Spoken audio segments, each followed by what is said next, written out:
Do you mind if I ask you how you're feeling at the moment? If you're feeling pretty, frankly, miserable, well, you're not the only one. There is evidence now that South Africa felt more miserable on Monday night than at any other time since a happiness index started to be recorded by economists. The index uses words on Twitter to assess the happiness, or in this case, unhappiness, of the nation. Professor Delita Greyling is a well-being economist at the University of Johannesburg. She compiles the index. Professor Greyling, good afternoon to you. You say the peak of this unhappiness was on Monday night. President Cyril Ramaphosa was speaking at the time. What did you find about how we were feeling during that time? Well, not really the peak, but the low was during that speech. And we saw it at the lowest level ever. So it was measuring on a scale between 0 and 10, it measured 4.2. On average, we are not too happy at this stage. So on average, we're around about 6.1. So almost 2 percentage points lower than what we normally are. I mean, you would think when the president is talking particularly around vaccines, the possible end of the pandemic, that we'll be more cheerful than we've been for quite some time. And yet that's not what happened. That's very true. With our analysis, we can actually go and look at the emotions of the tweets. And we analyze the emotions of the tweets directly related to the vaccine. And those emotions are very, very negative. Now, with our analysis, we can pick up 8 emotions. But the ones that made the biggest difference to the mean is anger, sadness, and fear. And those increased markedly. Fear increased by almost 90%.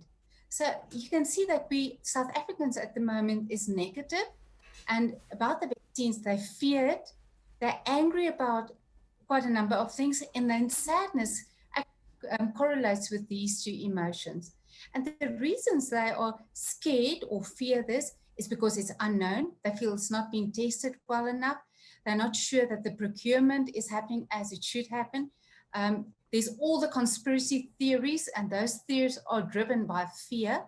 So those are the things that drives the negative emotions. I mean, in a way, is this a classic human behavior? If we all know that we're all going to live with the pandemic for 5 years, that's one thing.